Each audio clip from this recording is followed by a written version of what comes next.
What's going on YouTube? My name is Ginge TCG or Chris, and today I'm back with a new series called Evolve Your Game, the series where I'm going to be talking about a whole bunch of different cards and a bunch of different skills and teaching you guys how to become better players. Now this series is going to be great for people looking to get into the competitive scene, already in the competitive scene, or new altogether, and just learning how to do a whole bunch of different things to make you guys masters and take your games to other levels. So today we're going to be talking about one of the things that I get asked most frequently on my videos in real life and from my friends, which is how do I do tech cards?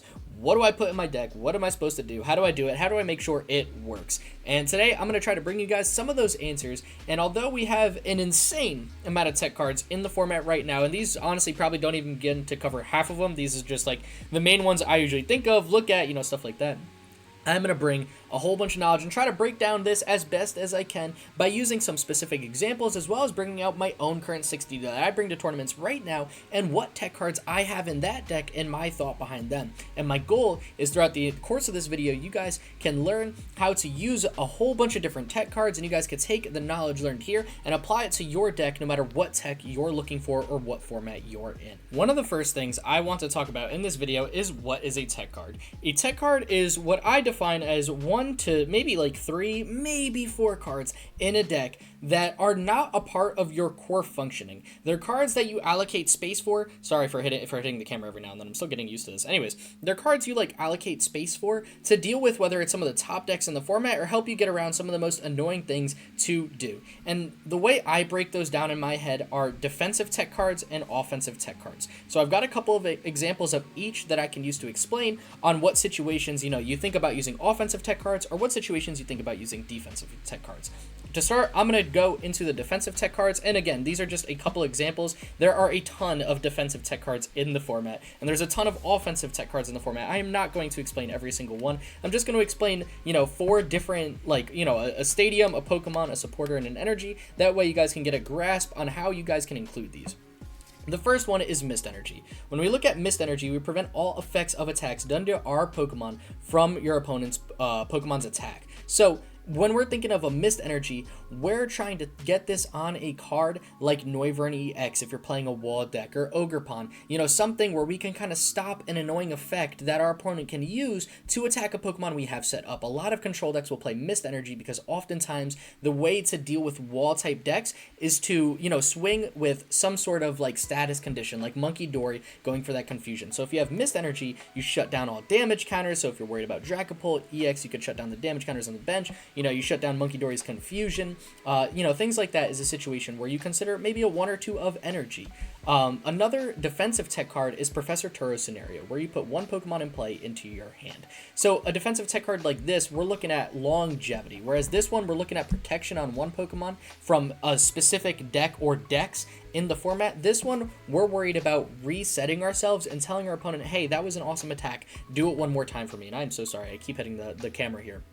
Now, Turo, you just pick up your entire Pokemon. So if you're playing a deck like Charizard EX with 330 HP, a substantial amount of HP, very hard to work through, you might play Turo and tell your opponent, hey, you attacked, you're going for a 2-shot KO, I'm going to pick up my Charizard, promote another Charizard, and then hope that you are now 1 attack behind. So cards like Turo, or we've even got Penny over here if you're playing an all-basic deck, are amazing defensive tech cards if we're in a 2-shot format and you think you could get value out of these guys.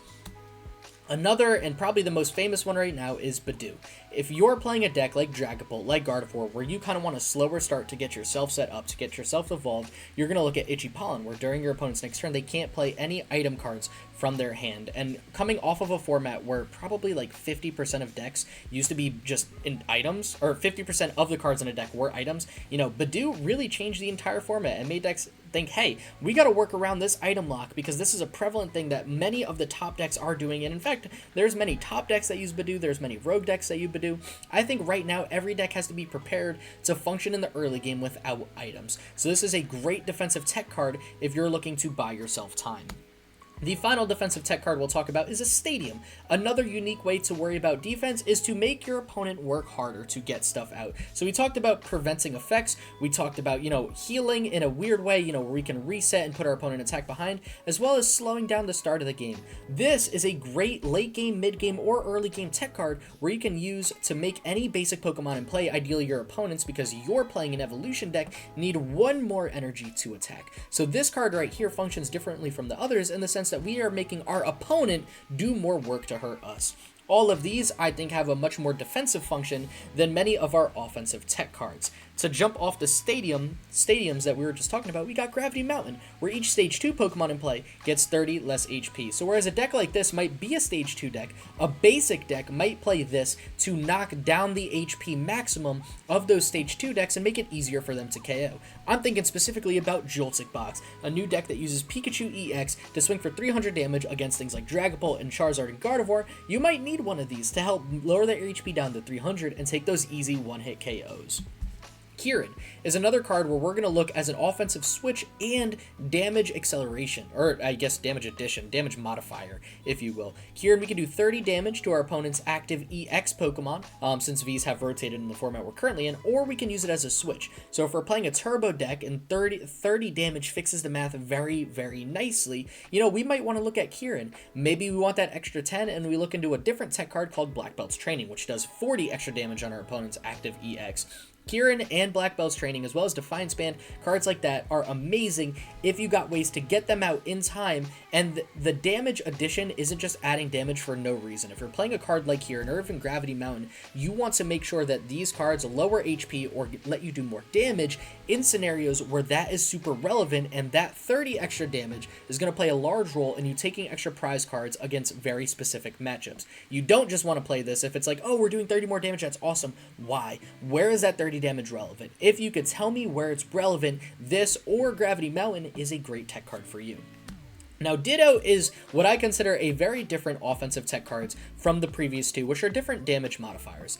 This one uses Transformative Start, where in the early turns, you can replace Ditto if it's in the active spot with a basic Pokemon in your deck. So I'm thinking of things like Terra Box, Joltik Box, decks that need to lead specific Pokemon for the aggressive turbo start. This is an amazing way to get that 5th copy, because if you're thinking, like, let's say you're playing like Terra Box and you really, really want to lead your Water Pond, but you only want to put 2 Water Ogre Ponds in your deck, and then in other matchups you want to lead something like the Single Prize Petron.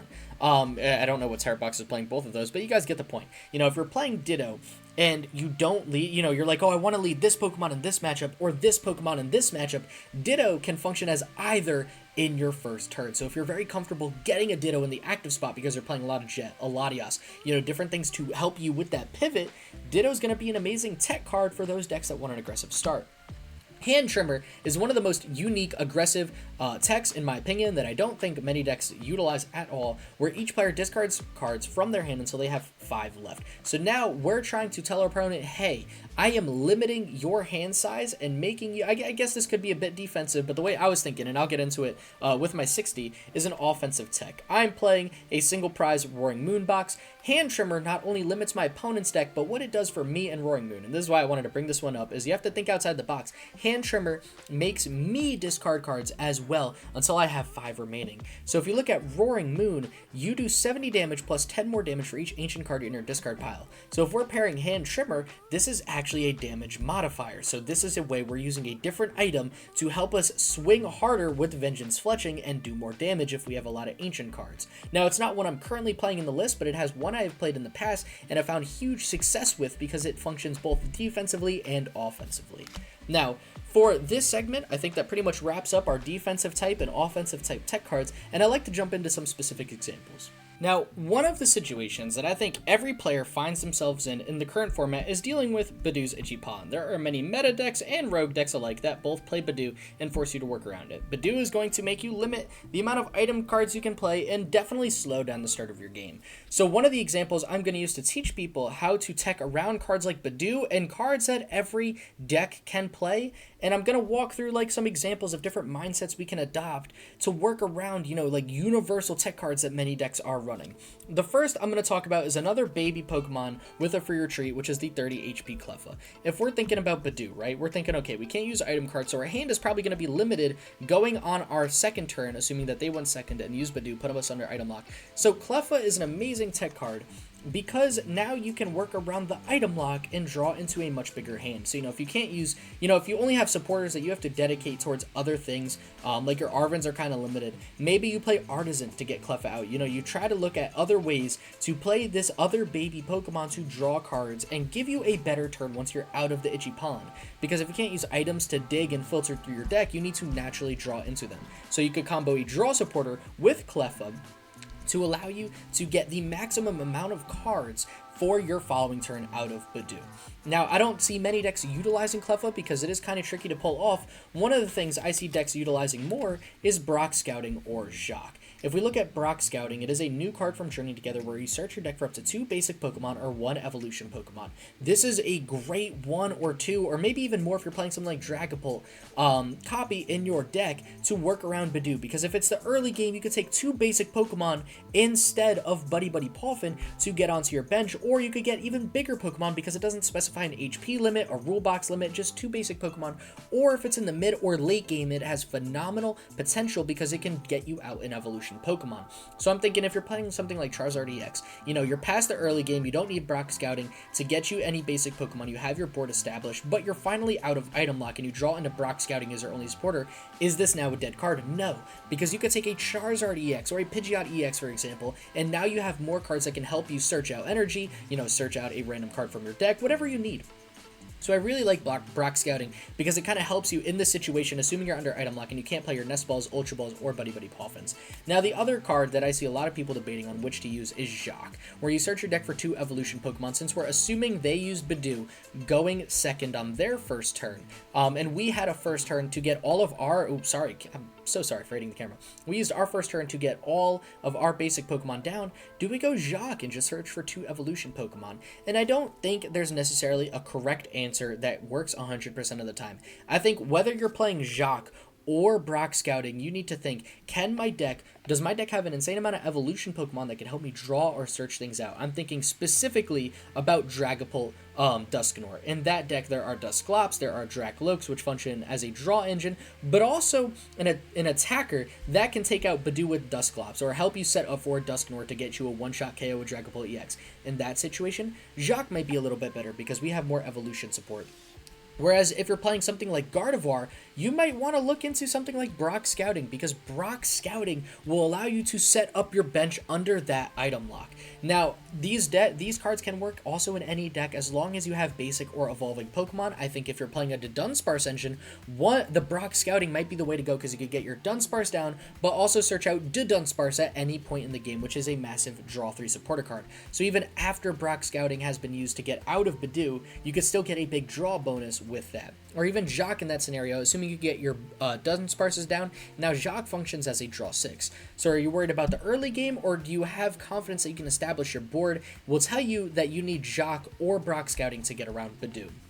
Now, the other cards that I'm thinking of is, this isn't necessarily a tech. I think many decks play Arven, so I don't want to talk about it as a deck. But if you're playing Arven, you're insanely susceptible to item lock, because literally half the function of this card is just gone. You search your deck for an item card or a Pokemon tool card and put them into your hand. Well, that's useless, because now the items are not Buddy Buddy Poffin, now they're not, Nest Ball, now they're not Precious Trolley. There's nothing you can do in the early game to help you set up. So how do you attempt to work around it? You play a card like TM Evolution. Since you're already playing 4 copies of Arven in your Arven builds, you want to make sure that there's still value in Arven, even though you've been put under item lock pressure from Badoo.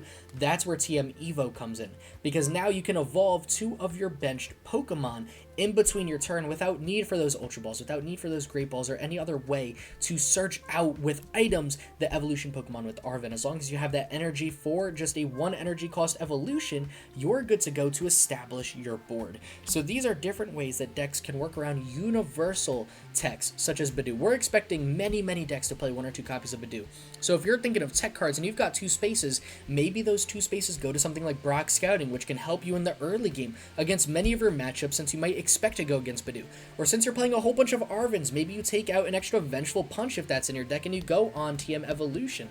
There's a lot of different options to deal with these cards that every single deck plays, and in fact, most of them also work in any deck. Like, I think any card here, with the exception of maybe TM Evo, if you're playing a basic deck, can function pretty well in most decks, and same thing with Jacques. Like, Jacques, TM Evo, okay, might be any deck that evolve, but most decks that evolve kind of rely on items to evolve more, so I think still, this applies. If you've got a tech that's in a lot of decks to slow you down or, annoy you in some way, there's often many tech cards that can help many decks in the same style. So I think looking at these options are solid ways to get around Badu, and this can be applied to other cards like Maractus. What are universal ways such as switch outs? We got Penny, Turo, Kieran, we got more switch cards, we got different cards like that, a Dunsparce engine to scoop up. When you look at things like Maractus, which can also be played in any deck, there's also many answers that are in the format that you have to look at that can get your deck out of those tricky situations. So now we've talked about ways to deal with your opponent in tech for things that can slow you down and work past that. Now I want to talk about ways to kind of shut down a whole lot of opponents at once with a universal tech card known as Genesect. I think many decks right now can utilize Genesect to its full potential. With the Ace Nullifier ability, if this Pokemon has a Pokemon tool attached, your opponent can't play any Ace specs from their hand. That pretty much shuts down every single Ace spec in the game, with the exception of maybe some few very, very niche and not very common ways to get around it. So Genesect is an amazing tech card that many decks might want to look at as an option, but there's some things we have to worry about when we're playing Genesect. And I think one of those things is, are we able to get the Genesect out? So here are some examples that I've tried to prep to talk about the difference on how easy it's going to be to get out our Genesect. I want to start with one that doesn't work and then go to two that do work. So let's say our deck is kind of a bit more of a hand disruption deck and we're playing very, very high counts of Iono, maybe even some copies of Juds. Maybe we're even playing Morty's Conviction, Research, and it's a general draw type archetype. I think in general, draw type or hand shuffling archetypes are not the best ways to get Genesect out, because when you're building your tech cards, you have to think one very important thing. Two, I should say. One is, why am I playing this card? Obviously, it's to shut down Ace specs. Every deck is playing an Ace spec. We know we're going to get value. The second and arguably more important thing that I think a lot of people forget about with techs is, not only is this an amazing tech, and just because you play a one of Rescue Board or one of Bravery Charm, okay, this is awesome, but how am I going to get that out? If I'm relying on Judge or Iono or a card like these guys, which shuffle our hand and then potentially give us less cards than we have, or give us a random set of cards, we're not going to reliably get Genesect and a tool out when we actually want it to stop our opponent. So if we're playing, a Judge Iono type of build, or we're playing a Morty's Conviction type of build, or we're gambling on them having a big bench, we're gambling on drawing the right cards at the right time, we might not necessarily want to play Genesect as our tech. We might want to look at something more universal that helps us, such as Kieran, Defiance Band, Countercatcher, something we can use in much more scenarios when we want to. If we're relying on our opponent not playing their Ace spec at that turn and also us getting every piece down, this isn't going to be the most reliable way. Now that takes me to my other two ways of getting Genesect out consistently, and I think many decks already do this. You want to look at your natural engines. If a deck is naturally playing Colress's Tenacity or Arven, they're going to have a very, very easy time getting the Genesect out, especially if you're playing an Arven build, which so many decks are doing. Because with Arven, you search for an item card and a Pokemon tool card. If you're already playing 4 Arvens, chances are you're probably playing Nest Balls or some way to get basic Pokemon out, and you already have a bunch of tools in your deck to get value off Arven. So now you're automatically searching out Nest Ball, which gets you Genesect, or 3 tools. These 3 tools are amazing to put on Genesect because one can beef the HP to 160, which means Dragapult needs to do a bit more work with Phantom Dive damage counters to take it out. Rescue Board means if they boss it up, you have a free retreat. And Vengeful Punch means if they boss it up and take the KO, they're taking some damage from doing so.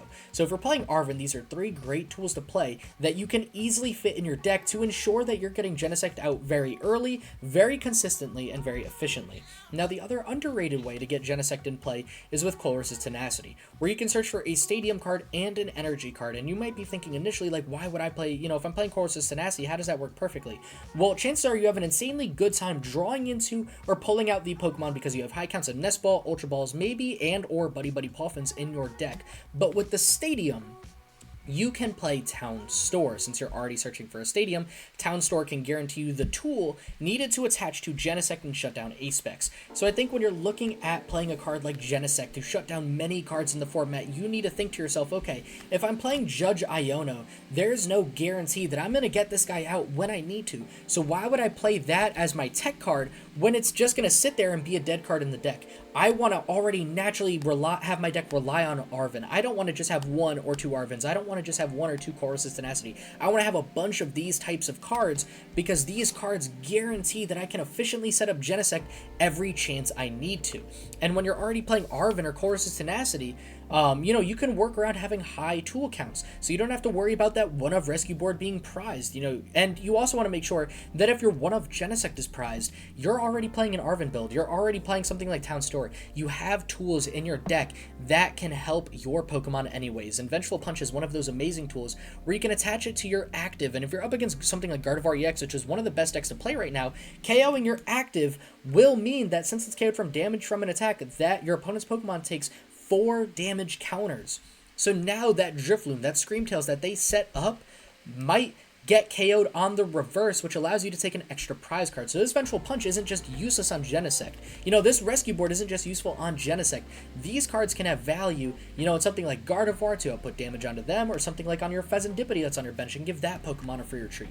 So you want to make sure that when you're playing tech cards as well, you're making sure that you have options, you have accessibility, and that your tech card isn't useless, and the cards that pair with your tech card, such as these here, are also not useless and have value elsewhere. So make sure you're getting maximum efficiency out of everything possible. Now, the deck I have laid out in front of you is my deck, and the way I want to end this episode of Evolve Your Game is talking about how do you apply tech cards to a deck, and I want to give a actual example with a deck I'm very comfortable explaining because it's my personal 60 that I'm running to many tournaments, and it is the Roaring Moon deck. So if you haven't seen the Roaring Moon deck, on my main channel, on Jin's TCG, I have posted this exact deck and how it functions. So if you want a better idea of how this deck works, I don't want to explain it here just because we're not focused on that. I want to go in with the assumption you know how this deck works, and if you don't, go pop over to that video and check out the intro because I outline everything in that video. But for now, we're primarily a single prize deck attacker. We've got a very, very consistent draw engine, and then we've got a very, very consistent supporter and item line with 7 energy to make sure we've always got our energy.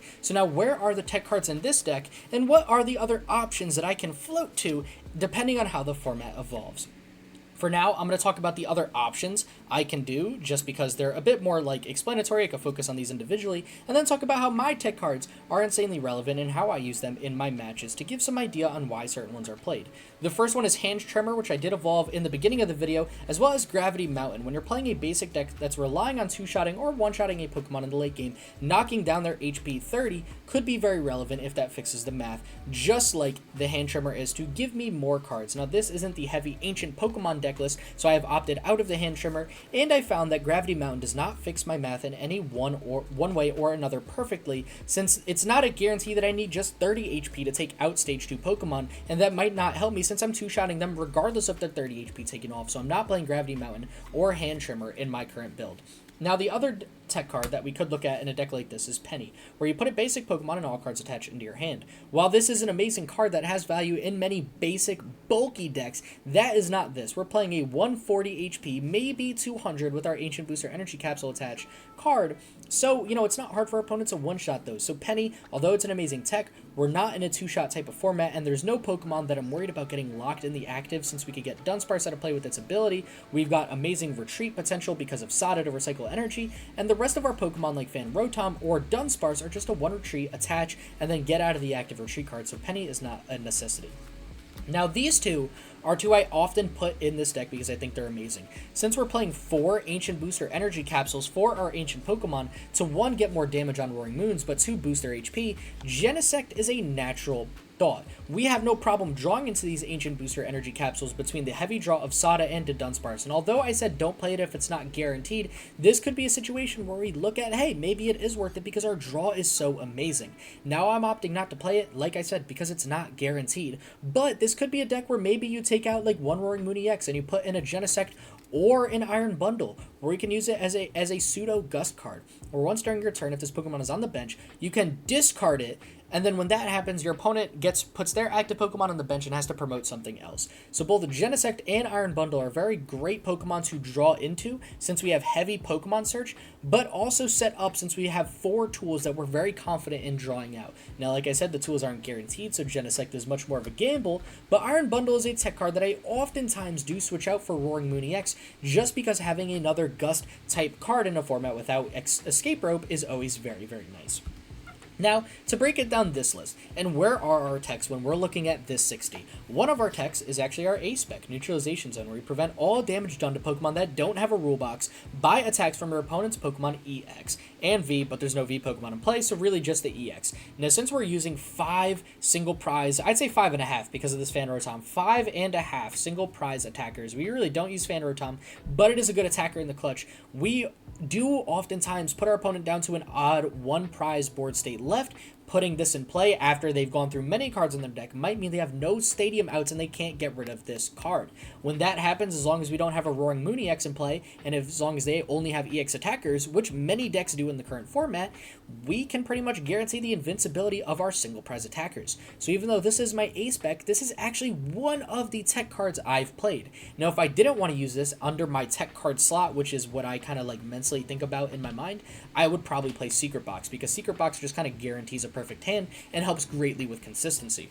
Now, some of the other tech cards I am playing are actually Pokemon in this deck, and I think, you know, when I build decks, I try to build a core 56, and then I have 4 slots as techs that I can play with. Now, for this deck, one of these is a defensive tech, which is Neutralization Zone. One of these is an offensive tech, which is Fan Rotom. And the other 2 are both consistency and offensive techs. Now, any of, I would say these, like 3 here, I'd say Fan Rotom is kind of a guarantee. Whoopsies. Fan Rotom is kind of a guarantee in a deck like this, since we're playing the Dunsparce engine and we want to get a bunch of Dunsparces out early. These techs can honestly be switched up. We could play Secret Box for consistency. We could switch one of these for Iron Bundle. We could switch one of these for Genesect if we want a bit more of a defensive out. But in general, we do have 4 spots where we're kind of looking into different cards to play. Now, Fan Rotom, like I said, our engine greatly utilizes Fan Rotom since it does 70 damage, which is relevant for many 2-shots in the early game while we're still ramping up Roaring Moon, but also has the Fan Call ability. Since we have an amazing amount of Pokemon Surge, we can get our Dunsparces out early and efficiently. Now, I talked about Neutralization Zone and how that's an amazing defensive tech, so let's finish up talking about Roaring Moon EX and Koraidon. How are these ancient Pokemon tech cards in a deck like this? Well, let me explain. We got Koraidon with Unrelenting Onslaught. If one of our other ancient Pokemon uses an attack, which is pretty much everyone except for Fan Rotom, we do 180 damage. And while that's amazing, and it does greatly help in matches like Dragapult guarantee the 2-shot or Charizard guarantee the 2-shot, it's even more important and we get more value out of it because of the Joltik Box matchup. That deck plays a lot of Iron Hands and a lot of Pikachu EX, and now while we can't one-shot Pikachu and we do have to 2-shot anyways, Iron Hands might be hard to one-shot early in the game, especially when that's their best chance to go boss KO for 2 prize cards with Thank You Very Much on Dunsparce. So using Koraidon with Unrelenting Onslaught, hoping that we got that turn 2 Roaring Moon off, and not even hoping, I mean, this deck honestly gets it out so consistently. We could just boss KO or counter catcher KO, since we got one of those as well right here, that Iron Hands for an easy 2 prize 1-shot with a single prize Pokemon in the active. So this Pokemon, just to re-explain, helps fix the math and guarantee 2-shot KOs on stage 2s with our single prizers, while also giving me 1-shot KOs on massive electric and normal type attackers such as Terrapagos, Iron Hands, and Blissey EX. Now, this Roaring Moon EX is, I'm playing 2 in the list because there's many stage 2 decks in the format that don't, you know, it's hard to gamble on the 2-shot, especially when your opponent can play Terra at any moment. So if we really need a clutch KO and it could stop, you know, their setup and it kind of holds them back, I like having 2 copies of the Roaring Moon for Frenzied Gouging, since we could just blow up their active, leave this Pokemon that is pretty damaged, but we do that in situations where we can make sure they don't have a great board state after that. And if we don't think that's the play, we just fall back in our single prize Pokemon and we wait on Roaring Moon. Now, a deck like this, you know, it kind of revolves around getting 2 energy in play on your Pokemon. So to make sure that Roaring Moon is able to get out consistently, we do play 2 copies of Energy Switch. And those Energy Switch aren't just amazing for the Roaring Moon EX, they can help pivot energy between single prize Roaring Moon if your opponent bossed one up and you don't have Sada to set up that Roaring Moon with no energy. Now the Energy Switch are both useful on Roaring Moon EX, but also the single prize Roaring Moons. Now, One of the obvious tech cards to deal with this deck and to counter it is Pokemon League Headquarters, which makes all basic Pokemon, which is all of our attackers, need 1 more energy to attack. To make sure we can work around tech cards like that, we're playing 4 stadiums, and with our insane draw power, drawing into 1 of 4 stadiums to get out of cards like that is honestly not too difficult. And just in case, we also have 7 energy in the deck to make sure we've always got a manual attached, plus a Sada to get 2 energy out of the discard pile. So that is a breakdown on my current deck list and how I've kind of, built around, different decks, how I've teched for them, how I've prepared for opposing techs. Same thing with like Jamming Tower is another big one. If they go Ancient Booster Energy Capsule, they play Jamming Tower to get rid of that guy, make it kind of useless. Well, again, we got 4 Stadium Maps, whoopsies, to get through that. If our opponent uses Noivern and EX and they try to just stop all basic Pokemon from attacking, we go Frenzied Gouging and try to blow them up before they get that Mist Energy down to stop an effect like Frenzied Gouging. So, we gotta hope we can work around their Mist Energy tech. Now, I feel like that was a pretty long video. I hope this gave some amazing insight on different tech cards, and I hope the examples here kind of outlined how we can apply these to your own decks. Now, of course, I couldn't talk about everything in this video, so if there's any tech cards you want to ask me, or you want to ask me, hey, I've got this list, how do I make my tech cards better? What am I teching for? These are potential video ideas, but also discussions we can have in the comment section, in my Discord, or on my main YouTube channel if you really want, Ginge TCG. Now, of course, this is the Battle VIP's podcast channel, home of the Draw Pass TCG team, so make sure you go check out all the other people that are posting on this channel, as well as the podcast, as well as their other channels, since you're already here and this video is ending up. Thank you so much for tuning into this first video, Evolve Your Game. I hope you guys enjoyed it. Please let me know in the comments down below how you want to evolve your game next and what skills I can help you learn to become a better Pokemon TCG player. With that being said, my name is Ginge TCG, repped by the little shuckle right here, and I'm out. Stay epic. Peace.